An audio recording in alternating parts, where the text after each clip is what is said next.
Google is the one that started this, this whole perks thing. Hey, Rob, how you doing? Hey, Carol. How's it going? Good to see you again. Yep, you too. So I read an article that was in Business Insider. It was published on February 16th. It was called Big Tech Workers Come to Grips with ZIRP, Z-I-R-P, an acronym, as job anxiety, I know, I'd never heard of it, as job anxiety grips a once cushy industry. So how they describe this acronym, ZIRP, stands for Zero Interest Rate Phenomenon, which we, of course, no longer have a zero interest rate. Right. But the article describes it. They say ZIRP is a frequent reference lately among tech employees about the current upheaval in an industry that for years was synonymous with cushy perks, high pay, and stability. And I think this is a really important topic to talk about because I don't know if you've heard me say this before, but I've talked about it on interviews where I've been interviewed. I've probably have talked about it in articles that I've written. I really believe, and I think you will probably agree with me, that Google is the one that started this, this whole perks thing, right? With the, meals anytime you want them, lounges, someplace to go sleep, daycare, laundry. I mean, probably more things than I would even know about, right? And my assertion on that, on all those perks, and maybe those the powers that be at Google will tell me otherwise, but I would assert that the reason they did this was not just to get better people, but to keep their people at the job, working longer hours. I think one of the things that I noticed when I started to get involved with startups and companies in the Valley many years ago, I would go out there, that I was in Atlanta at the time, and I would fly out there and I'd notice, every morning they'd have breakfast, 3 days a week, they'd have lunch brought in. And I'm like, this is really cool. Yeah. First of all, I feel like the freshman 15 when I went out there because I was eating for free for all the time. So I had to deal with that for a little bit. But afterwards, I realized that, everybody's working longer. They're not leaving. They're taking the food back to their desk, and they're still working, coding or making. Maybe they're not making sales calls, but they're doing reports or they're working. So hey, kudos! What a clever way to get your employees to work harder and longer, thinking that they're getting all this great, Chinese food or Mexican or barbecue, whatever it was. And it was just so cool for me to see this. I'm like, I wonder, this is so different. I just never, I have enough gray hair to remember that, I would be so grateful to be able to get a cup of coffee in the morning when I went to the office. Every day, by the way, with a suit and tie. Yeah. And that was, what we did. We certainly didn't have any napping pods or safe rooms or, right. Laundry. And, I just, and it's so different for me to look at this from my lens, right? I'm looking at it from my lens. Now, hey, look, I don't begrudge it at all. I think that, we've created, whoever we are, the companies have created the fact that now this becomes part of the decision process of whether or not they actually take a job. Yeah. And I feel bad about that because what I coach and what I believe in is that you follow your purpose. You find what sparks you, what lights you up, as I say. And it shouldn't be barbecue on Wednesday. It should be the mission of the company and what the company stands for and the vision that you're part of, which is something bigger than yourself. So go right back at you. That's sort of how I feel. Yeah. The firm I worked for the first 9 years of my search career, we had coffee. That was it.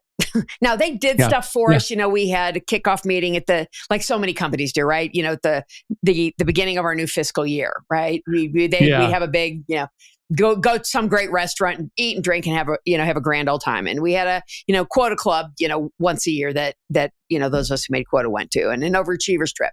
So they did do some stuff for us, but generally just in the office, nothing but coffee. Right. So,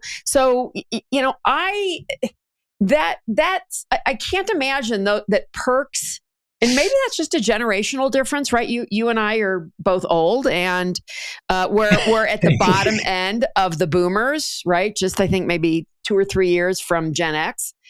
And I think if you talk to most boomers and even Gen Xers, many, or at least the higher end of the Gen Xers, that would be kind of surprising, right? I mean, who took a job because of perks?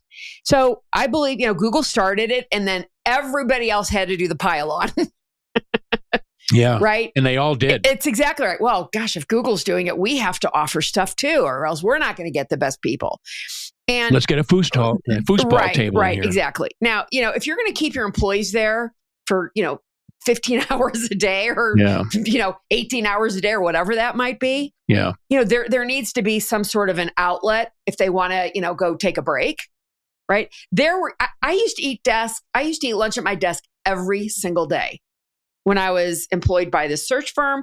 And when I went out and started working on my own, I get my food and bring it up to my desk. I don't do that anymore. I just don't. I mean, maybe on a rare occasion I do if I've got something I've got going on and I just need to, eat at my desk.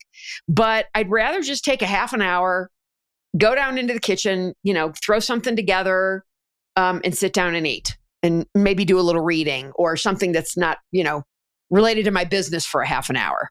Yeah, I mean, I say disconnect to reconnect. I say that a lot. I say that to everybody. It's like disconnect to reconnect. It's like, okay, leave, go for a walk in the woods in nature, reconnect with yourself, and then come back, and you'll come back with even more purpose and more vision, right? That's what it's all about. And yeah, I'm with you. I mean, we had coffee. I mean, once in a while we'd have donuts, right? We'd have back in Boston when I started. I had the large regular from Dunkin', and then we had with the donuts. That was a great day, right? I go back to the fact that these companies did it. They built this culture of, hey, what are the perks that I'm going to get? Me starting out in business, I would be looking for, hey, do I get a company car? Do I had 3 little kids. Do I have good health care? Do I have couple of weeks vacation that I can take my, family on vacation. Those are the perks that I would look for. Did the thought ever cross your mind? So here's another thing. They interviewed some tech worker, of course, who had to remain anonymous. And he says, honestly, sometimes lately, I thought my entire career is a ZERP. A tech worker recently reflected. A self-described overachiever in high school who went on to study computer science in college, he joined the tech workforce immediately after graduation. He says, if all goes to plan, he will be a multimillionaire soon at barely 30 years old. Wow. Yet that plan has never felt more unreliable. Okay. Now, I'm pretty sure that when you started in sales, that was not going through your mind, was it? No, it was not. That you're going to be a multimillionaire by the time you were 30? No. I mean, that certainly wasn't something that I thought of. It was something I dreamt of, but to have that in my grasp was obviously not something that I reflected on. I think that we've come to a place where there is so much out there for any generation right now. Look, even me. I mean, let's be honest. I'll be honest with you. In the last 10 years of my career, I had all those perks. It was awesome. I loved it. Why would I not? I loved getting breakfast 3 days a week. When I was in London, I had breakfast every morning. Brought into the office, and why wouldn't I love that? Of course I would. If the companies want to give it to us, hey, I'm going to take it. It's great. That should not be the reason you go to work for someone. I'm sorry. That is not the reason you take the job. We talked about this, I think, in one of the other episodes where... The anti-layoff hack, yeah. Not saying anything about government jobs. I don't want any hate mail. Government jobs are great. If that's what you want to do, that's wonderful. I'm 100% behind it. It's just, again, when you take a job, take it for the purpose, what lights you up, what you want to do, what the differences you want to make in the world, the legacy you want to leave behind, all those things versus, again, it seems silly to even say this, barbecue on Wednesday. It's not the reason you take a job. I don't know who to blame for this. I mean, I think we have to blame the companies for creating this expectation. Yeah. Right? So this same person that I was referring to, this young tech worker he quotes, everyone is looking around talking about when layoffs are coming next at which company. Now, this is something, and I know this is going on, and I think that, this is something that I call layoff anxiety. This is a thing, okay? Oh, it is. People are Yeah. anxious about being laid off. And, yes, companies have created this expectation, right? So when Musk took over Twitter in 2022, he immediately removed the food. He tried to avoid it, but that was one of the first things he did was nix the free food. Meta eventually did away with laundry service, offered it its Menlo Park campus. Google is going to shut down a longstanding daycare operation for employees. So, I think you cannot create an expectation and then say, oh, bait and switch, sorry. Yeah. You can't do that. And what this is teaching employees is really not to trust their companies, their leadership. And I hate to pick on the publicly traded companies, but I would assert that's where it's primarily happening. I don't know. It's anecdotal. I don't know this for a fact, but public companies bow to Wall Street. Wall Street says, your price per share just went down. You better do something about that. So what do? They go look, okay, should we do layoffs? What do we need to do that's going to help bring that share price back up? Right. And that's been the story since the beginning of time when for businesses. And, I've had to be part of making those difficult decisions as leadership when you're with a public company, it is what it is. It is about the share price. It is about the shareholders. Mm-hmm. It is about Wall Street, unfortunately. And that's the way it is. Yeah. But business, as Simon Sinek says, is an infinite game. And we have to treat our employees the same way. That we're in business, it's an infinite game. That's right. And we can't make decisions based upon short-term gains or short-term losses. We have to give our employees the ability to be inspired. We have to empower them to be motivated for who we are as a company and not the perks that we give. And that's exactly my point here is this shouldn't even be an issue. We shouldn't even be talking about this. It shouldn't even be an article. It should be all about, hey, I joined Google or I joined whatever. I joined because of X. Now, my experience, I can just talk about my last experience. I joined Splunk because I saw a vision. I saw a mission there.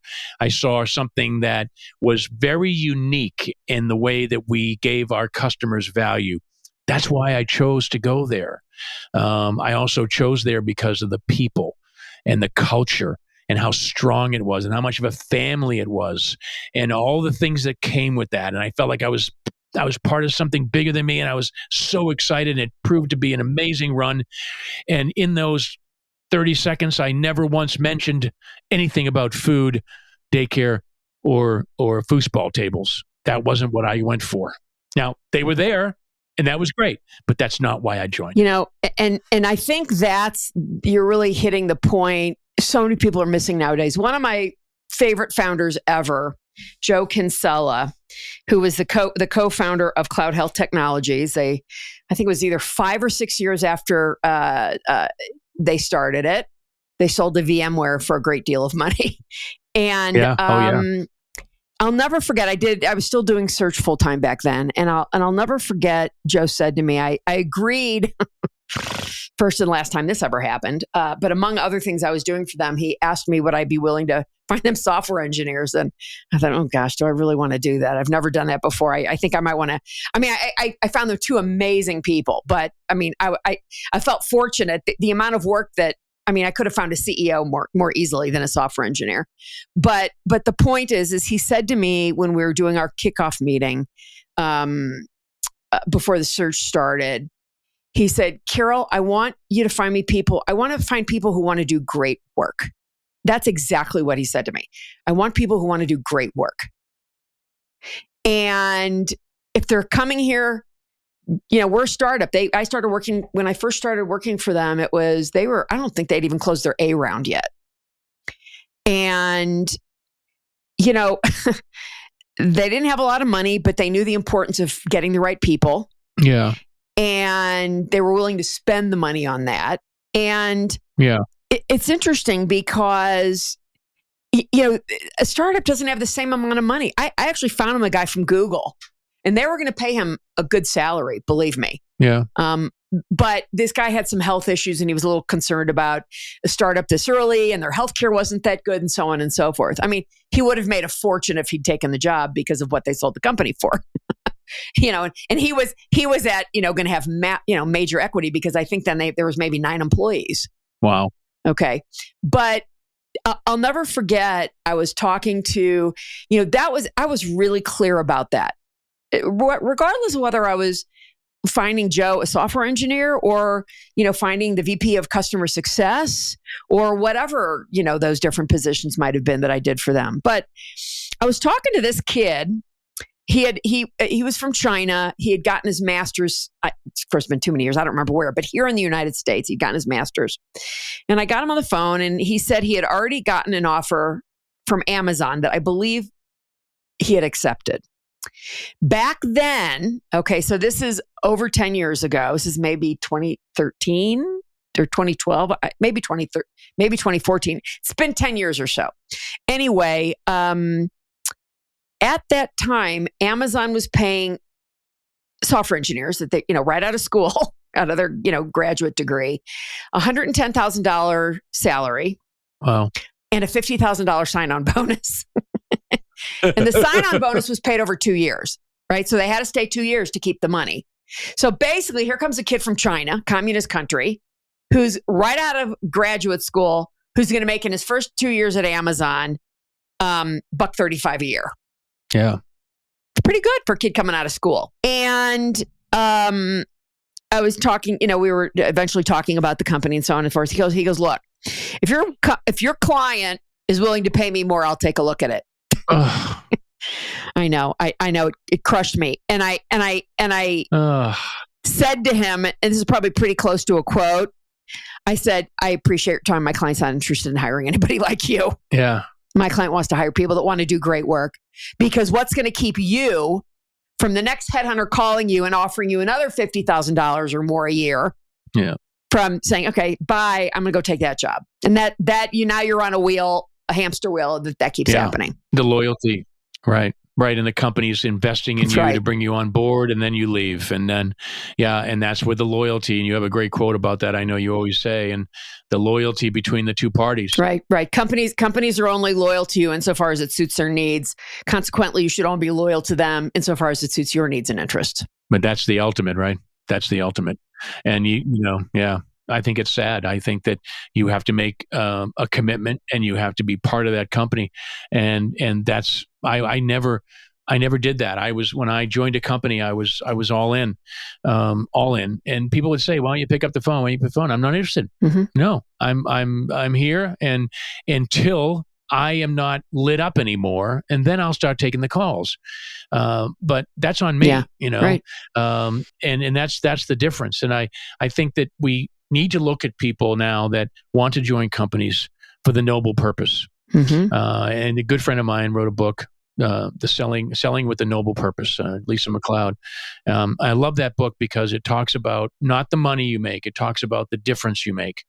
How is the customer going to be different after they meet you? How is their customer's customer going to be different after they meet you? And to me, those are the kind of people that I wanted on my team. Right. I wanted the people that wanted to make a difference. I keep saying it, to leave a legacy, to really make an imprint in the company they work for and work with. So, I'm just a different generation, I guess. It is what it is. Well, it is, but how I guess the $64,000 question is how does this get fixed, right? Because they were interviewing somebody who said the process of interviewing for a new job in tech has changed since the 2000s, right? Then interviews at the initial stages typically had candidates reason through a unique proposed problem in real time to see how they think and solve problems, right? I mean, you don't have to be interviewing a software engineer to do that. You can interview a salesperson and see how they do that, right? Anybody, you want to see how people think. She says now interviews have become routines of often common problems from Leet Code, which I wasn't familiar with, a popular site for tech coding interview problems. This dehumanizing recruiting and interviewing process has led to a wave of tech workers cheating in interviews through the use of OpenAI's Gen AI tool, ChatGPT. Most interviewers had no idea when a tech worker used ChatGPT to succeed in leak code interview rounds, according to a recent study interviewing.io conducted. So, I mean, this is what companies are teaching people to do, to cheat. You know, if your recruiting process, and we'll talk about this probably at length on another show, if your recruiting process is that horrible, you deserve what you get. I'm sorry, you do. Yeah, I agree. 300% with you. You know, and I know we're not going to get into this subject because our next episode that you'll hear 2 weeks from now is we're going to talk in detail about the shitty emails that we get and LinkedIn spam. But I do want to point one thing out that we talked about it. You got, I don't know, do you have that email that you got from this guy? Oh, yes, I do actually. Yeah. Can you pull it up in fairly short order? I've got it right in front of me. Here it is. Okay, go ahead and read it. Okay. Hello, Rob. I have saw your profile, and I am amazed that your profile is quite familiar with our job requirements. Basically, we need software sales, and the position goes on 10% commission and high base. This is a sales job in capital letters. If you are a tech, you are wasting your time by applying. And then it goes on 9 to 5 on Monday through Friday, face-to-face, 60% telephone. Looking forward to hearing from you. This is a person that said they read my profile. And if you have ever read my profile, I'm not really sure how he got that. Yeah, well, right, exactly. So we'll talk about this at length, but you know, the reason I wanted to mention this just for a minute before we finish up today is that you gave me the name of this person. We're not gonna reveal that here on our show because you know we just don't want to shame anybody publicly like that. No. But this person, his title is senior recruiter. I do want to point out that he has a total of less than 4.5 years experience. Right. And the first 2 years and 3 months of his recruiting career was as a recruitment specialist, whatever that means, for USAID. And I'm thinking, okay, how is that recruiting? So if this is what companies, right? This is what companies are hiring, calling them senior recruiters. Again, a person not a senior recruiter, I could wipe the floor with him. Okay, it takes years. Any great salesperson, it takes years to hone those skills. Sure. Okay, so I wasn't a senior sales rep or a senior recruiter or any of that. I mean, I really look back on my career and thought it took me I was making, you know, and these are back in the days where fees were not that big, okay, or over 30 years ago. You know, when being able to earn over $100,000, which I was able to do by my third full year in the business, was fantastic. Yeah.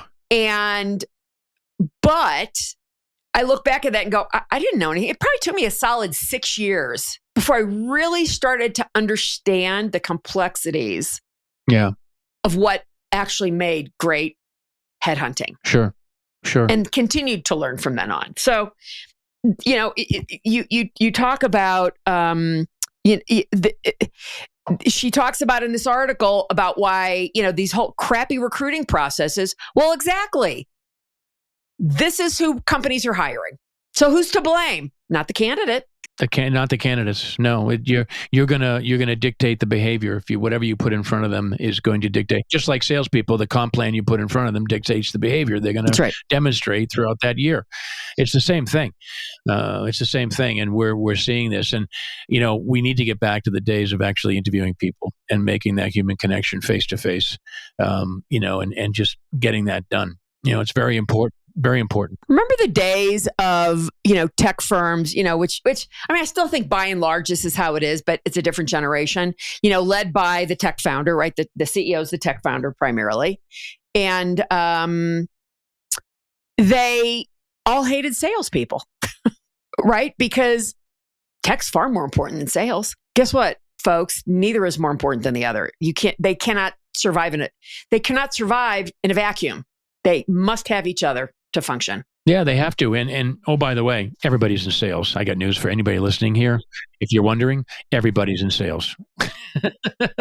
Yeah, everybody, and that's just the way it is, because that's what makes a company thrive. So, yeah, this is great. I love this. I love this banter, and I think that it's important that we bring some of these issues to light. And there's no shortage of articles, of current events, of crazy theories out there, and we're going to continue to continue to sort of go at these as they come through the wire. But this was a really good one. I really enjoyed talking about this, and I think we'll have a lot of fun on our next episode talking about the email and LinkedIn spam that we get. Yes, I can't wait for that one. When is that? 2 weeks. That'll be 2 weeks. 2 weeks from now. So sometime in April. I think toward the end of April. I'm not looking at my calendar right away, but it'll be, I think, you know what? I think about the 18th of April is when that one comes out. That's 2 weeks from now. All right, Rob, ta-ta for now. Hey, I had a blast as always. Thank you so much, Carol. All right, bye. Thanks for listening to Authentically Successful After Hours. I'm your host, Carol Schultz. And I'm your co-host, Rob Swymer. Hey, don't forget to click follow to hear more. And please leave us an honest review and rating so we can continue to improve and bring you more great stories. Thanks again for listening, and see you next time.